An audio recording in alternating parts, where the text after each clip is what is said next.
الحمد للہ رب العالمین والصلاة والسلام علی رسولہ محمد وعلی آلہ وصحبہ اجمعین اما بعد۔ عموماً راتوں کو چاند کی ضرورت پڑتی ہے اور ایسی جگہ پہ جہاں لائٹ وغیرہ کا انتظام نہ ہو، الیکٹرک کا انتظام نہ ہو، وہاں چاند ہی روشنی کا سبب ہے۔ اور چاند کی اتنی اہمیت ہے کہ اللہ رب العزت والجلال نے اس کو نور قرار دیا ہے، واقعی نور ہے۔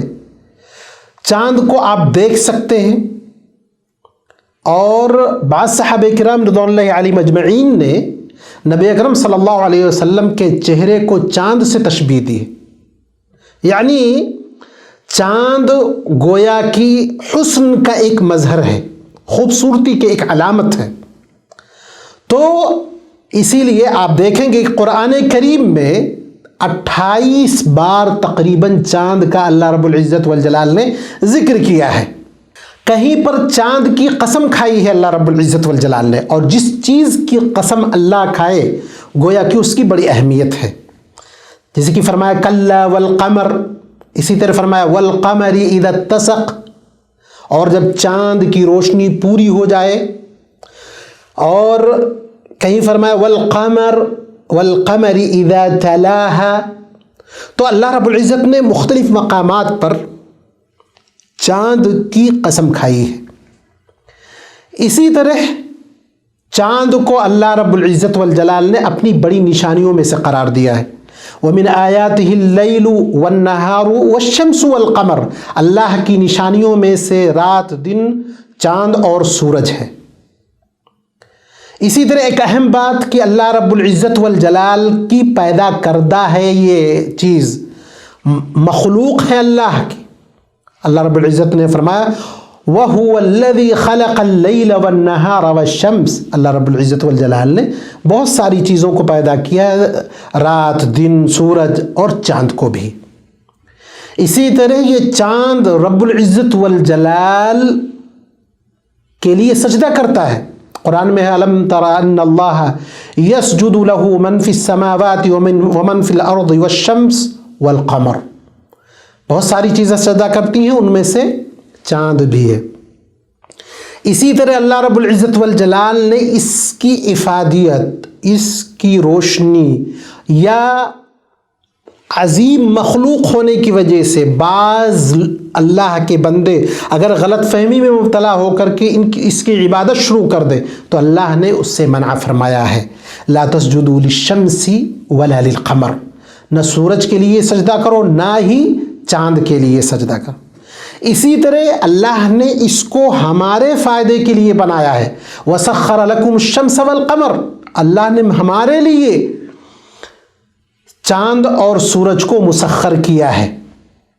وَسَخَّرَ لَكُمُ اللَّيْلَ وَالنَّهَارَ وَالشَّمْسَ وَالْقَمَرَ، اللہ رب العزت والجلال فرماتا ہے کہ تمہارے لیے رات دن اور چاند اور سورج کو اللہ رب العزت والجلال نے مسخر کیا ہے۔ اسی طرح یہ کہ چاند اللہ کے حکم کا پابند ہے، لَلشَّمْسُ يَنبَغِي لَهَا أَن تُدْرِكَ الْقَمَرَ، یعنی جتنی بھی سیارے ہیں، چاند سورج، یہ ساری چیزیں اللہ کے حکم کے پابند ہیں، اللہ کے حکم کے بغیر یہ ادھر ادھر نہیں ہو سکتے۔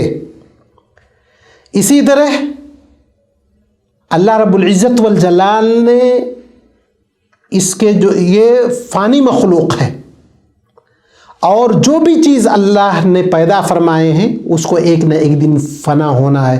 وَسَخَّرَ الشَّمْسَ وَالْقَمَرَ كُلٌّ يَجْرِي لِأَجَلٍ مُّسَمًّى، کہ اللہ رب العزت والجلال نے سورج اور چاند کو مسخر کیا ہے، ان میں سے ہر ایک اپنے مخصوص وقت تک چل رہا ہے، اپنے متعینہ وقت تک کے لیے وہ اپنے راہ میں چل رہا ہے، اپنے محور میں گھوم رہا ہے۔ جب اس کا وقت تمام ہو جائے گا، اپنے محور سے ہٹ جائے گا، پھر اللہ رب العزت والجلال اس کو بے نور کر دے گا۔